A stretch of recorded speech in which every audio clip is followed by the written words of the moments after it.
All right, joining me right now, Democratic Congresswoman Maxine Waters. She is also the ranking member on the Financial Services Committee. Good to see you, Congresswoman. All right, so what will be the focus for the next 19 days? Do you see that there will be an agreement in border funding to avoid another shutdown? Well, I'm certainly hope that we can get an agreement.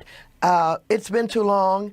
Too many of our federal employees have suffered. We saw the suffering. We saw federal employees standing in food lines. And so I'm hopeful that this is a serious and credible negotiation, and particularly on the president's part. You know, the president changes his mind.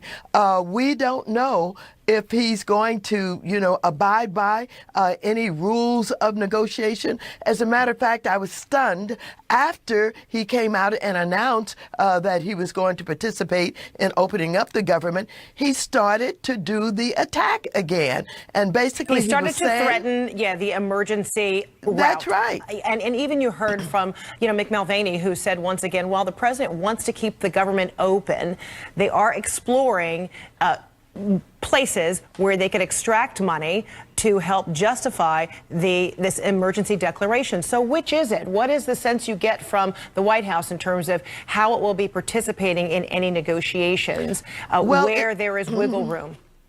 It's hard to believe that he is prepared to seriously negotiate when he's making his demands outside of the negotiation already. First of all, he's talking about he's got to have a certain amount of money. He's also talking about how terrible it is with the rapists and the drug dealers and on and on and on. That's not how you enter a negotiation. You shut up and you shut down and you get into the negotiation and you legitimately lay your concerns on the table, and people are prepared to talk about what they can and cannot do. So then does this tell you that it's going to be a repeat experience? I hope not. We believe in border security, and we have offered how we think it can be done. We want to make sure that he understands that it's not simply about a wall. I want him to think about, and we want him to think about technology. We want him to think about drones. We want him to think about all of those things that go into having a secure border. And so I just don't know. I don't trust him very much because he's agreed to some things and then backed off of them. And I just hope that he understands he put this nation in danger. Just think what is happening to our air traffic controllers. Many of them are under a lot of stress because they did not get their pay. They had to come back to work because they were considered among those employees that must work despite the fact that they're not getting paid. They're under stress. Many of them are working long hours. Some of them are working in towers with only one individual there, one traffic controller, air traffic controller. And so I don't know if he understands that he was about to shut this nation down. Except, is that the imagery and are those the sentiments from air traffic controllers and flight attendants that actually got the president's attention, seeing how commerce, how the economy was being disrupted with these, ground stoppages? Because we heard from federal workers for 5 weeks who talked about their personal hardships, but it was another thing to see those images perhaps on television. And then you had the president say, government back open again. Well, I think that the air traffic controllers sent us a serious message. They sent out a letter that talked about the dangers that were possibly involved in what was going on, and said it was so awesome and it's so huge, the possibility of the risk that was being, put into effect by this president. They couldn't even tell you how bad it was going to be. I think that had something to do with it. But the most thing is Nancy Pelosi had made a legitimate offer. Nancy Pelosi had also employed a legitimate strategy. So it's a combination of those things that made him back down. He had to back down. He had no choice. So he should not come into this negotiation with threats. So there was real unity demonstrated by the Democrats, perhaps by a representation of the president's thinking this go round with 19 more days. This is what the acting White House Chief of Staff, McMilvaney, had to say this morning about the White House's, the president's persistent demand for the wall. Well, There are some pots of money that are easier to get to than to others. So again, this is not something we're shooting on from the hip. We've been working on this for months. We have been hoping for months to do it through legislation with Democrats because that's the right way for the government to function. But at the end of the day, the president's commitment is to defend the nation, and he'll do it either with or without Congress. So again, hours after, the president made his announcement, he was tweeting about this option of an emergency declaration. So how is Congress preparing for President Trump to try to establish that there is a national emergency, a crisis, so these pots of money, as Mulvaney was referring to, would be made available? Well, let me just say this. I think the American people and our federal workers, including the air traffic controllers, we have all made everybody understand what a dangerous situation we're in. And I don't know where they're talking about getting this money from, but I know this.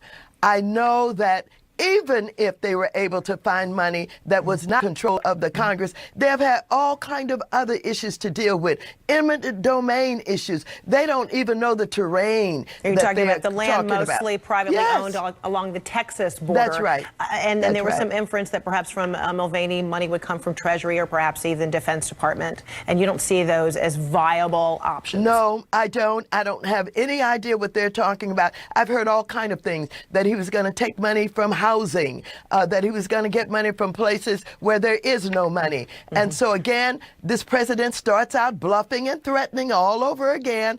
I would just hope he would settle down and come to his senses, because he doesn't understand the role of the three branches of government. He thinks he can just run over the House and the Senate, but we're proving that he can't do that, and it won't work. And so I hope that he would have sense enough, or his advisors would have sense enough, to send him into a negotiation in a legitimate way. We don't play threats. We are together. The Democrats are solid, and we're not going to be intimidated by him. We want legitimate negotiations to try and make sure that we never put the American people or our workers into the situation that we put them in, threatening the entire economy of this country. So, Congresswoman, you for a very long time have, led this charge for impeaching the president. You are the chair of the House Financial Services Committee. And a recent Washington Post polling is supporting Democrats, opening a range of investigations of Trump, including suspected ties between foreign governments. However, that same poll shows that only 40% believe Congress should begin impeachment proceedings. So how are you prioritizing that whole idea this go round?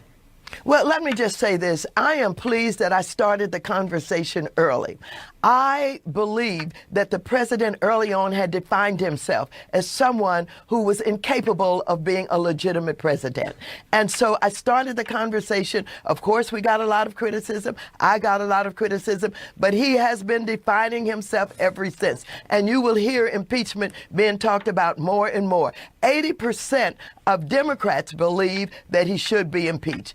I know that the Congress of the United States is slow and reticent to do it, without having all of the facts. And they're waiting on Mueller to come back with the information that would either say he colluded with the Russian government, or he obstructed justice, or he committed some other kinds of crime. We want to hear what Cohen has to say. He's been subpoenaed. He has additional information. And so we have a ways to go, but I believe that I've been right all along, that I was able to understand what he's all about and his allies, their connection to the oligarchs of Russia, they intent on being able to lift those sanctions. And I believe that was part of the agreement with sending Manafort there to help run the campaign, that if this president was elected, that he would lift those sanctions so that Putin and the oligarchs would have their way in moving forward with drilling for oil and other kinds of things that they want to do to continue to enrich themselves. So you're still intrigued by the idea, but are you kind of slowing the roll on pushing for impeachment proceedings? Oh, I'm never going to change my mind on it. I've said what I believe in. Okay. I'm going to move forward as the chair, doing legitimate work of the Financial Services Committee. That doesn't stop me from doing that. We have a lot to do. We've got to be concerned about predatory lending and all of those issues, housing, homelessness, et cetera. I'm going to work on that. Okay, and then real quick, the field for Democrats, throwing their hats into the ring or at least launching exploratory committees for 2020 is widening today. Senator Kamala Harris has her launching of a campaign Yes. rally in Oakland, California, your fellow Californian. Yes, So, do you have yes. any favorites thus far? Who are you Well, supporting or backing? Well, I have not announced anything at this point. And Frederica, when I do it, it won't be, on national TV this way. It will be getting with the candidate and helping to understand how they're going to direct the issues of this country. It'll be helping to understand where they stand on progressive issues, et cetera. So I'm watching, I'm looking, I'll be talking with them. And at some point, I certainly will make a decision. But we're going to have a lot to choose from, aren't we? Yes, so far, yes.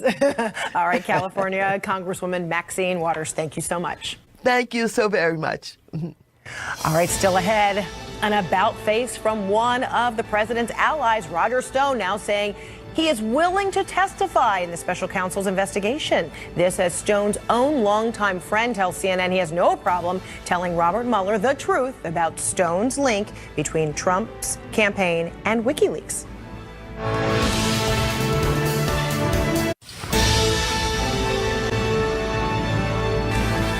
Longtime Trump associate Roger Stone says he is not ruling out cooperating with special counsel Robert Mueller. On Tuesday, Stone will be arraigned in Washington, D.C. on multiple charges, including witness tampering, lying, and obstruction. His indictment draws a connection between him, the Trump campaign, and WikiLeaks for damaging information on the Clinton campaign. Stone denies the charges, calling them politically motivated. Now, President Trump is attempting to perhaps distance himself from Stone, friend of 40 years. The president tweeting this, in part, quote, Roger Stone didn't even work for me anywhere near the election.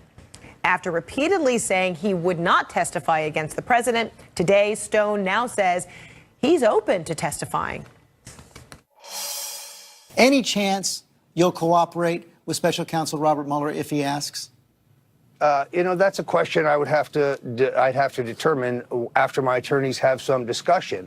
If there's wrongdoing by other people in the campaign that I know about, which I know of none, but if there is, I would certainly testify honestly. I'd also testify honestly about any other matter, including any communications with the president. It's true that we spoke on the phone, but those communications are political in nature, they're benign, and there is certainly no conspiracy with Russia. CNN Justice correspondent Jessica Schneider joining me right now. So, Jessica, Stone continues, to talk ahead of this court appearance. Why is he so comfortable and really eager to do so? Maybe trying to talk now before he appears in court on Tuesday. But you're right, Frederica. Roger Stone's media blitz, it continues. But his tone does seem to be softening ever so slightly. So Stone there pledging to tell the truth about his communications with Donald Trump, but then also saying he never spoke with the president about Russia, either during the campaign or since Trump has become president. And Stone, interestingly, also shed a little bit of light on who that senior Trump campaign official might have been who was directed to ask Roger Stone about any upcoming releases from WikiLeaks back in July 2016. Stone saying, sure, it could have been Rick Gates, the former deputy campaign manager to Paul Manafort. Gates, of course, has been cooperating with Robert Mueller's team for almost a year now since pleading guilty. But Roger Stone says he doesn't have any emails or documents to back up that it was 100% Gates, and he says he doesn't really remember. And Stone also insisted that he has no idea who may have actually directed Gates, amid, of course, much speculation. And another person blasting the airwaves this morning, individual one from that indictment, Jerome Corsi. Corsi, of course, a longtime friend and associate of Roger Stone. And during the campaign, Corsi predicted that WikiLeaks would be leaking more and more documents. It is alleged in the indictment that Stone directed Corsi to get in touch with WikiLeaks founder Julian Assange to get pending emails that could later be released. Corsi, though, says he has never been in touch with Assange and instead was just a good predictor. And he also says that he would be willing to cooperate. Take a listen. I'll be happy to testify if I would suspect to be subpoenaed, and I'll let the testimony fall wherever it falls. I'm going to tell the truth to the best of my ability. Even that's hard given the amount of information and the fact that I've said from the beginning I'm not a human tape recorder. You can't push a button, and I can't recall precisely in detail, granularly, conversations, emails, events from 2016. But I'm going to do my best to tell the truth without calculation of whom it benefits or whom it detracts.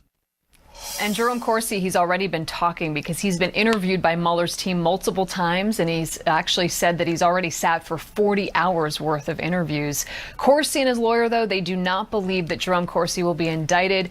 And interestingly, Frederica, Corsi's put it this way to CNN back in November. He said that Mueller and his team have everything and know everything. So very ominous words from Jerome Corsi and what may be to come with this probe. Fred? Essentially saying, they're looking for corroboration. So those testimonies are going to be critical. Interviews as well. All right, Jessica Schneider, thank you so much. So with me now is Michael Zeldin, a former federal prosecutor and a former special assistant to Robert Mueller at the Department of Justice and a CNN legal analyst. Garrett Graff, author of Threat Matrix and a CNN contributor. Also with me is Michael Bender, a CNN political analyst and a White House reporter for the Wall Street Journal. Good to see all of you. Thank you. All right, so Michael, you first. Stone now says he is open to the possibility of cooperating with the Mueller investigation, testifying. He says he's willing to tell the truth and has nothing to hide. So is he changing his tune? I don't think so, because he also saying that I have no evidence that anyone has done anything wrong, including the president. And so that's been his, party line all along. So I'm not sure exactly what it is that he's saying that's any different than what he said all along. And so he's on a media blitz, and I'm surprised his lawyer allows that. But, he's and what would be behind that? Why? I mean, why wouldn't his attorney feel that that was, potentially dangerous territory? Because he does make reference to his attorney that, my attorney thinks it's okay.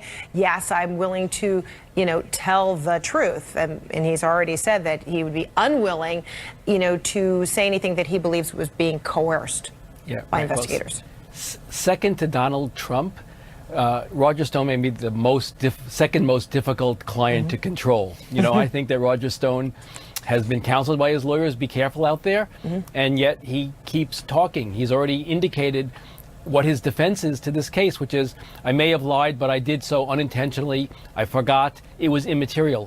Why you would do that is beyond me, except that he's Roger Stone, and that's what Roger Stone does, and he's not going to change his spots at this point in his life, age 66. He does like the limelight. He's said that himself. So while Stone is opening the door, to possibly testifying, cooperating, with Mueller, he does say that he has no plans to cut a deal and vows to win this court case. Take a listen. Are you prepared to spend the last best years of your life in jail? In view of the fact that I expect to be acquitted and vindicated, and that my attorneys, including Bruce Rogow, one of the very best attorneys in the country, Grant Smith, Rob Bushell, and Tara Campion, believe that this indictment is thin as piss on a rock. So I'm prepared to fight for my life. So that gets your attention. So Garrett, more than 90%, of federal indictments end in convictions. So based on what we know here, based on reading the indictment, why is he so certain that there would be an acquittal for him? Well, I wouldn't, he may be saying that. I don't know that that's necessarily what he believes deep down. When you look at this indictment on paper, if Mueller has, and presumably he does, have the evidence to back it up, this is about as simple and straightforward an indictment as you could bring. Very heavily grounded in documents. And primary sources. You wouldn't actually even need a lot of corroborating testimony from other sources to help bring this case. I think this is obviously the negotiating position where you start out if you are Roger Stone. And that Roger Stone is also sort of looking at this in the big picture. This is something where if he goes down fighting, if he is able to either be acquitted on a hung jury, perhaps, in the courtroom, or does a short prison sentence and goes out and hits the conservative speaking circuit. Roger Stone hopes that he can dine out on this indictment for years to come, much in the way that one of the best things that ever happened to G. Gordon Liddy's career was getting wrapped up in Watergate. So Michael Bender, recent Washington Post, polling supports Democrats opening a range of investigations of Trump and his campaign, including connections with Russian President Vladimir Putin. However, the same poll shows only 40% believe Congress should begin impeachment proceedings. So does that indicate that people are, still waiting for the results of the Mueller investigation, or are they tiring of it? Yeah, and then that same poll, more people have fewer doubts about Trump's presidency after all of this Russia investigation, all of the Mueller news. The poll shows that Trump's approval rating right now is pretty steady. Top lines. This is not bad news for Trump. Mm-hmm. A small dip, but not. You would think after another associate in handcuffs. He just presided over the longest shutdown in U.S. history, and it's effectively unchanged in our poll that's out today. It's not exactly good news for Trump here. There's a lot of erosion in how people feel this president is equipped to do his job. A lot of people thought that coming into office that he was going to be a positive change agent. No more. More people now than... And he said he was going to surround himself by the best people. That's right. More people thought he was going to be effective at being president than didn't. Those numbers have reversed themselves. More people... Over 50% of Americans think he does not have the personal characteristics to be president. Compare that to President Obama at the same time. 15% said that about Obama. So Trump's top numbers are pretty steady. He has a very strong support core.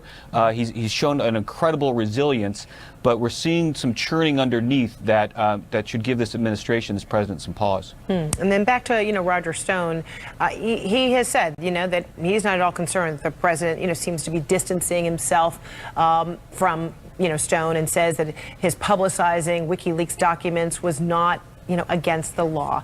Take a listen. When Sarah Sanders says this has nothing to do with the president, she is correct. I never discussed these matters with the president.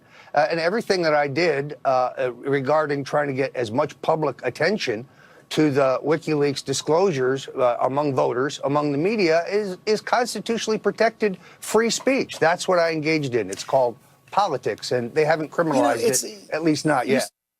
So, Michael Zeldin, is it as simple as that? Well, it's complicated for sure. And I think central to the analysis is, what do you think WikiLeaks is? Our intelligence agencies say they are a non-state hostile intelligence service.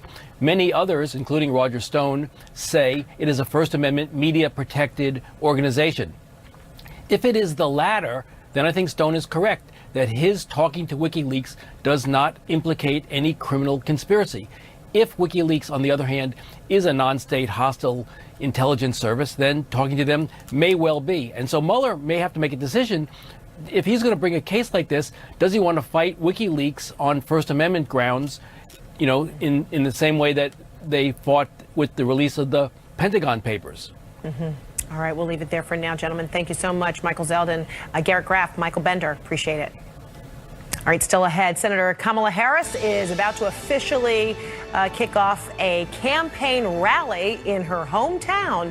How does she plan to stand out from an already crowded field of Democratic hopefuls? We'll take you there live next.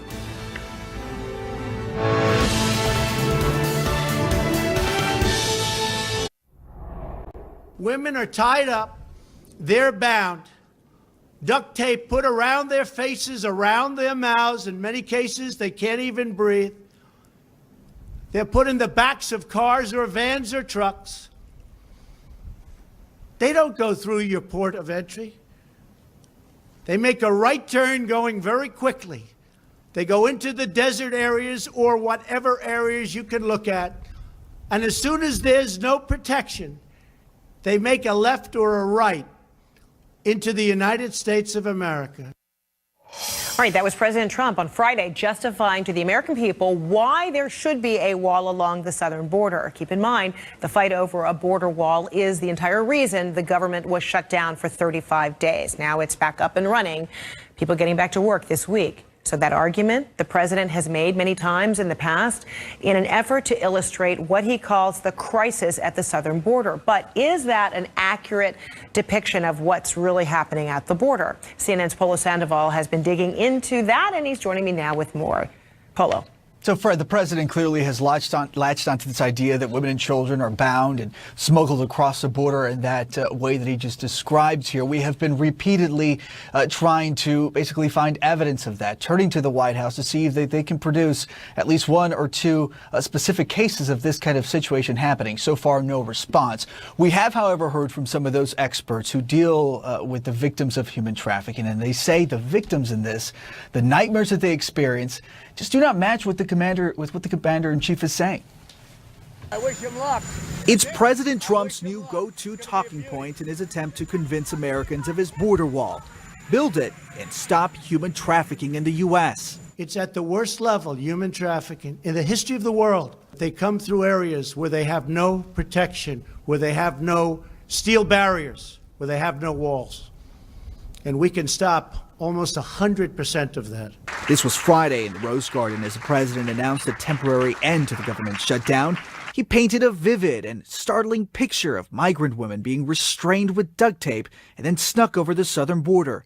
Women are tied up, they're bound, duct tape put around their faces, around their mouths. In many cases, they can't even breathe. If it seems like you've heard this before, you probably have. The president has described this terrifying trafficking tactic almost a dozen times in the last month. They have women in the backseat of the cars with duct tape all over the place. They tape their face, their hair, their hands behind their back. Human traffickers tying up women, putting tape in their mouth. They tie women up. They put duct tape over their mouth. Women tied up, they have tape over their mouths, electrical tape, usually blue tape. This is all a misconception, says Lori Cohen, director of a New York-based anti-trafficking initiative. Of the hundreds of trafficking victims she's represented, she's yet to meet one who has experienced what the president describes. I don't know where the president's information is coming from. I don't believe it's coming from law enforcement. It's certainly not coming from victims, and it's not coming from the dozens of service providers who I've spoken with across the country. The experts we spoke to say many victims of trafficking actually come into the U.S. legally, unaware they will be victimized by traffickers. Others are smuggled, but not restrained with tape before being driven over the border, as the president repeatedly claims. Donald Trump has told this lurid tale full of bogus details of how he thinks human trafficking works, and it's just not what we see. Martina Vandenberg, who also represents victims of trafficking, feels the president is intentionally misrepresenting human trafficking, adding it to his evolving list of reasons for his border wall. He's ignoring the fact that about 66% of the cases that are handled by trafficking organizations are U.S. citizens. About 34% are foreign nationals. And of those foreign nationals who are coming in our experience, the vast majority of those foreign nationals are coming in on perfectly legal visas. Vandenberg's organization keeps a database of 1,400 human trafficking-related indictments dating back to 2009. Of those cases, she says 26 involved kidnapping, and only one makes reference to duct tape. It mentions duct tape, and it mentions someone being tied up with duct tape. But the victim was a U.S. citizen, not someone brought across the border from Mexico. Customs and Border Protection, largely responsible for patrolling and protecting the southern border, declined to comment on the president's remarks. The White House did not respond to CNN's repeated attempts to clarify the president's unsupported anecdotes on human trafficking. A critical voice in all this, the victims themselves. I had an opportunity to speak to a woman who we could only identify as Sandra for safety purposes. And she tells me that when she became the victim of human trafficking, really before that happened, she was actually smuggled over the border. And the situation, the nightmare that she experienced does not match what the president is describing today. Fred.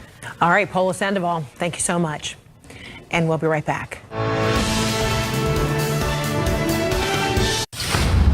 All right, welcome back. Steve Martin returns to Saturday Night Live, this time to play a real-life character pulled right from the headlines. Roger Stone, here's how Saturday Night Live played it up. I'm just a poor, helpless old man. I'm 66. I'm almost as old as Sting. And that's why it was so awful the way the police raided your home. Exactly. The whole experience was so harrowing, and afterwards I could only manage one radio interview and a speech from the steps of the courthouse and 2 appearances on television. It's horrible! And haven't these ridiculous accusations made you poverty-stricken as well? Oh, yeah, that's right. I'm broke from my legal battles, and now no one will buy my books. Well, why will no one buy your books? Because they're bad! Okay, just tell people how they can donate money to help you. I've set up a donation page based on a phrase people have been yelling everywhere at me, called, "Hey, Roger, go fund yourself." Well, thank you for your time, Mr. Stone. Pardon me? I said thank you. Oh, no, that wasn't a question. I was saying that to the president. Pardon me! All right, so much more straight ahead in the next hour of the newsroom. But first, here's a sneak peek of the CNN original film, Three Identical Strangers. Hello again. Thank you so much for joining me this Sunday. I'm Frederica Whitfield. Hundreds of thousands of federal workers are back on the job for now, but their concerns remain. Among them, when will they get their paychecks? And the looming threat of another government shutdown?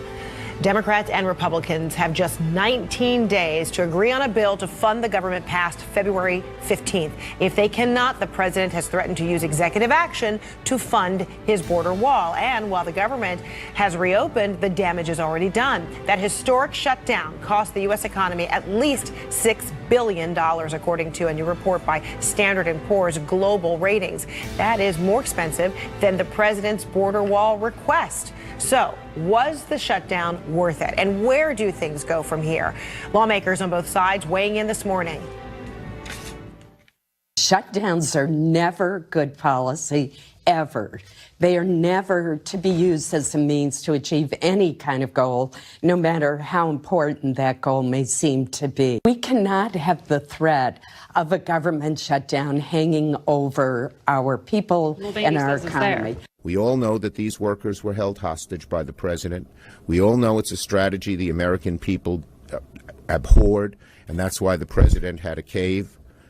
But we also want to make sure it never happens again, whomever is president, whomever is in Congress. All right, let's check in right now with CNN's White House correspondent Boris Sanchez. So, Boris, the Trump administration not backing down, from this threat to bypass Congress to get the president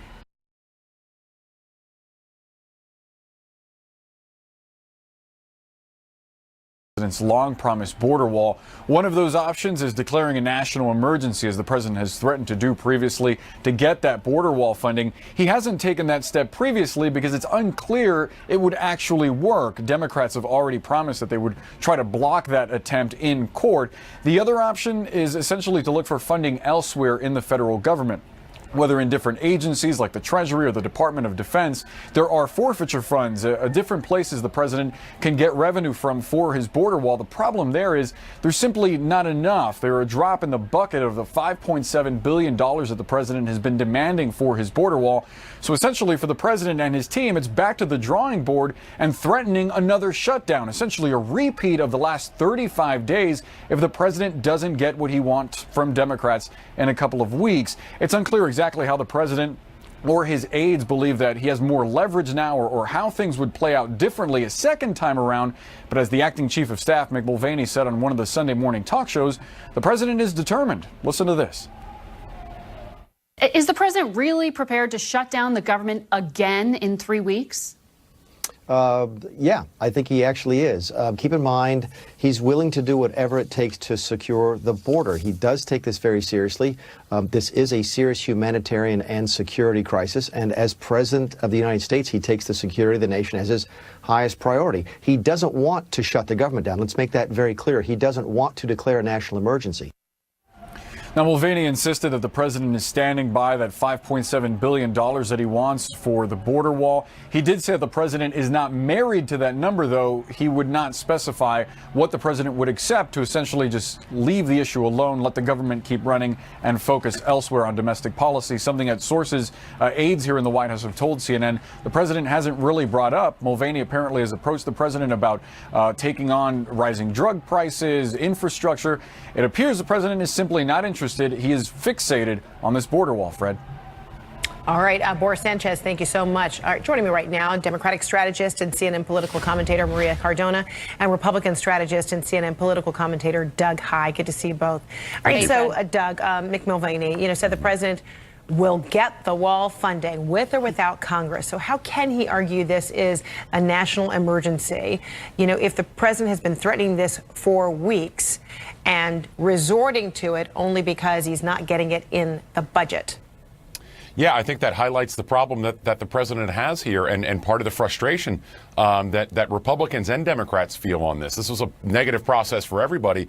And while certainly there's some recharging of funding that a president can do within his own budget, Congress doesn't appear to move on this. And so it's why you saw finally movement when they could agree to do what we had already agreed to do in the first place, which is exactly where we were in late December when the president walked away from what the Senate would have supported. So moving forward, if the president can recharge some things, no doubt about that.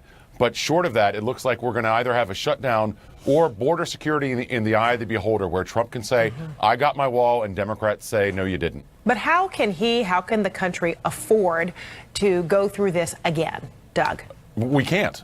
Obviously, it you highlighted the $6 billion that it cost, but it also costs a lot more than money. The anxiety that voters were going throughout the country, not just government workers about where their next paycheck was coming and whether or not they'd be paid, and obviously contractors weren't paid at all. But also anybody who went to an airport that dealt with increased security lines, people who were certainly dealing with food safety inspections that weren't happening. The cost was not just fiscal in this case. So, Maria, where is the compromise going to come? Because, everyone is talking about the next 19 days of negotiation, and that means everyone has to give a little, has to take a little. And where are those areas going to be? Well, hopefully they will be in the areas where I believe both Republicans and Democrats agree on. I think, to Doug's point, it's just a matter of what you call it. And you talked about this too, Fred. Democrats have always been willing to put a lot more money into smart border security. And in fact, Democrats have already come up with a bill or several options that would put a lot more money into border security. If that is something that Trump can take and accept, and if he wants to go ahead and call that his border wall, then that is how we come to a compromise. But what I think cannot happen again, and I believe, and I hope that the GOP will listen to my very smart Republican colleague Doug Heye, nobody can afford another government shutdown, especially the over 1 million Americans whose livelihoods were devastated by Trump's insistence on what I believe and most Americans believe is a vanity project, which is why most Americans don't want it. So, Doug, while, the Democrats have appeared really unified on this, and while there are some Republicans who have really demonstrated that they are a lot more pliable, isn't it the president, it's incumbent upon the president at this point, to show some flexibility, because he's still talking and tweeting, it's all or nothing. I will still I will still threaten this emergency shutdown. Yeah, I think we did see some modification in his remarks in the Rose Garden the other day, where he said, well, I'm not talking about a wall from sea to shiny sea instead of shining sea. Well, in fact, obviously, he's been talking about the whole time. So that is a change. And, I think Maria would agree. There are places where walls can be effective and can be useful. That doesn't mean that we need it everywhere. So the president has changed there, which is why, as you highlighted earlier, he's not fixated per se now on the nearly $6 billion.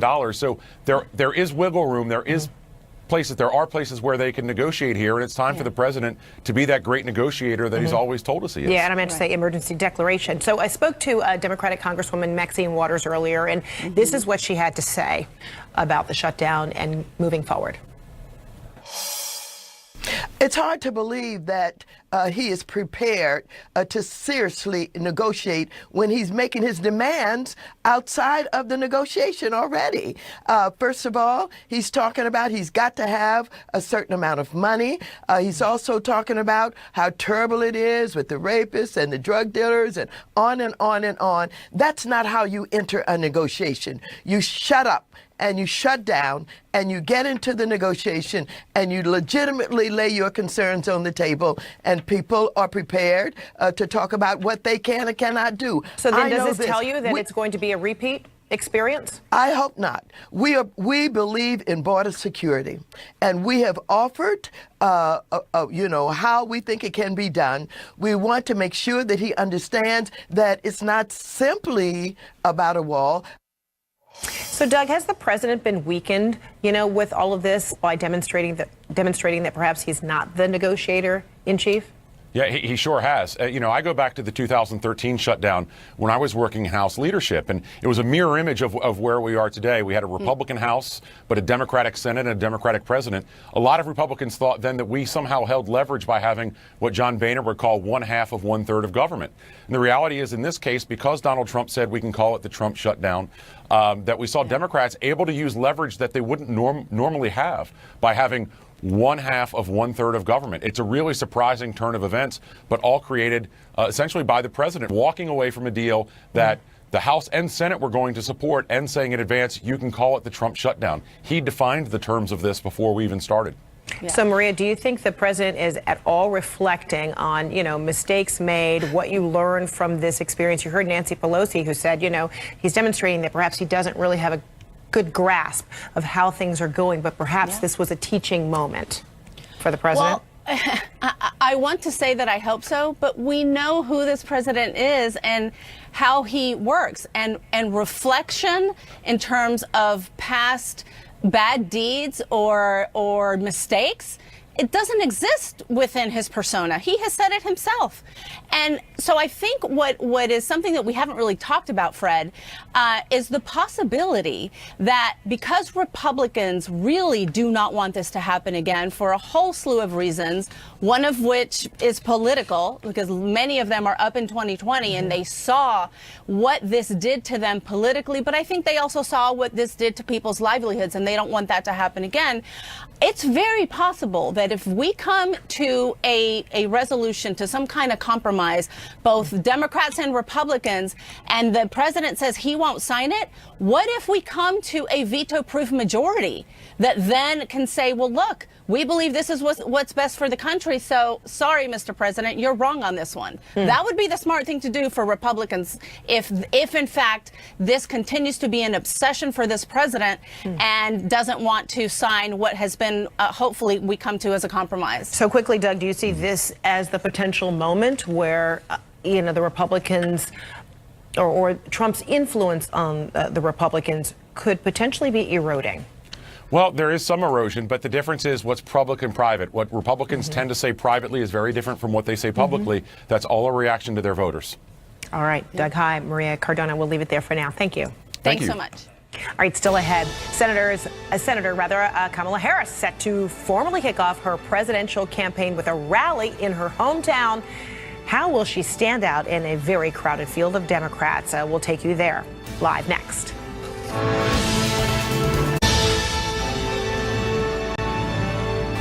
Longtime Trump associate Roger Stone says he is not ruling out cooperating with special counsel Robert Mueller. On Tuesday, Stone will be arraigned in Washington, D.C. on multiple charges, including witness tampering, lying, and obstruction. His indictment draws a connection between him, the Trump campaign, and WikiLeaks for damaging information on the Clinton campaign. Stone denies the charges, calling them politically motivated, after repeatedly saying he would not testify against the president. Today, Stone says he's open to testifying. Any chance you'll cooperate with Special Counsel Robert Mueller if he asks? That's a question I'd have to determine after my attorneys have some discussion. If there's wrongdoing by other people in the campaign that I know about, which I know of none, but if there is, I would certainly testify honestly. I'd also testify honestly about any other matter, including any communications with the president. It's true that we spoke on the phone, but those communications are political in nature, they're benign, and there is certainly no conspiracy with Russia. All right, let's bring in CNN Justice correspondent Jessica Schneider. So, Jessica, the Stone media blitz continues. Yeah, Frederica, Roger Stone really making his case now before he gets to D.C. and into a D.C. courthouse and before a judge who is also overseeing both Paul Manafort and Rick Gates cases. And she is tough. So perhaps Roger Stone is trying to get this last word in before any possible gag order after he appears in court on Tuesday. Roger Stone, though, pledging really to tell the truth about his communications with Donald Trump, which he says never involved Russia. And Stone today also shedding a little bit of light on who that senior Trump campaign official might have been who was directed to ask Stone about any upcoming releases from WikiLeaks in July 2016. Stone saying it could have been Rick Gates, the former deputy campaign manager to Paul Manafort. But of course, Gates has been cooperating with Robert Mueller for about the past year since pleading guilty. And Stone today suggesting that Gates may be feeding this info to Mueller. And Stone said, well, Gates might be lying. And Stone also says he doesn't have any real recollection. And Stone also insisted that he has no idea who may have directed Gates, if it was him, to talk to him. So that's from Stone. But another person blasting the airwaves this morning, individual one from the indictment, Jerome Corsi. Corsi, of course, a longtime friend and associate of Roger Stone. And during the campaign, Corsi predicted that WikiLeaks would be leaking more and more documents. And it's alleged in the indictment that Stone directed Corsi to get in touch with WikiLeaks founder Julian Assange to get some of those pending emails that might later be released pertaining to Hillary Clinton. Corsi is saying, though, that he has never been in touch with Julian Assange and instead was just a good predictor. Plus, Jerome Corsi also says that he is willing to cooperate. I'll be happy to testify if I would suspect to be subpoenaed, and I'll let the testimony fall wherever it falls. I'm going to tell the truth to the best of my ability. Even that's hard given the amount of information and the fact that I've said from the beginning I'm not a human tape recorder. You can't push a button, and I can't recall precisely in detail, granularly, conversations, emails, events from 2016. But I'm going to do my best to tell the truth without calculation of whom it benefits or whom it detracts. Jerome Corsi, though, has already been talking. He's been interviewed by Mueller's team multiple times. And Frederica, he has said to CNN that in those talks with Robert Mueller's team, he says that Mueller's team knows everything and that they have everything. So maybe a bit of an ominous warning to people who might still be talking to Mueller to perhaps tell the truth. All right, Jessica Schneider, thanks so much. All right, meantime, we're waiting to hear from Senator Kamala Harris, who will formally kick off her presidential campaign rally within the hour. She'll address crowds in her hometown of Oakland, California. The 2020 Democratic field is quickly taking shape. Harris makes up a record 4 women exploring a bid for the White House. CNN senior national correspondent Kyung La is in Oakland, where things will get going very soon. What's happening now? Looks like folks who were lined up outside are now in. And there is still quite a line outside, but I want to give you a look at what is rapidly filling up. This is the square Frank Ogawa Plaza right in front of City Hall. And as you take a look at these faces that are starting to fill this area, this is Oakland, and you are looking at the Kamala Harris coalition.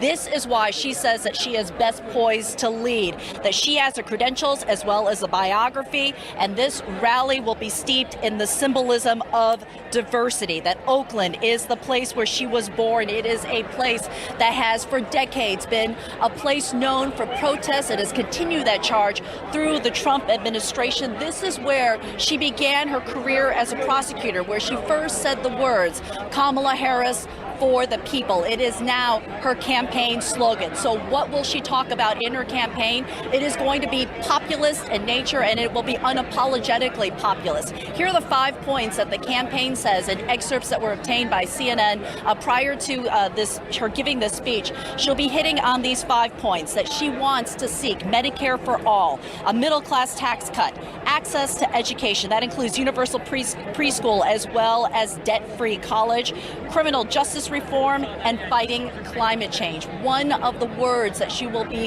one of the phrases that she'll be speaking is something that will carry forth in this campaign. She will be saying to this crowd, quote, I love our country and I feel a deep sense of responsibility to stand up and fight for the best of who we are and what our country can be. The people in power are no match for the power of the people. Notably absent, Frederica, is she will not be mentioning President Trump. While her campaign will absolutely be focused on being anti-Trump, she will not be saying his name. She will not be talking about his administration. Today is her day.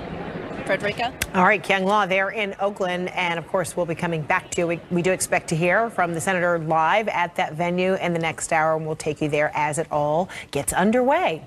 All right, next, as the crisis in Venezuela escalates, the U.S. fires another warning over the safety of American diplomats in that country. And we'll hear what one prominent U.S. senator says about the possibility of U.S. military intervention.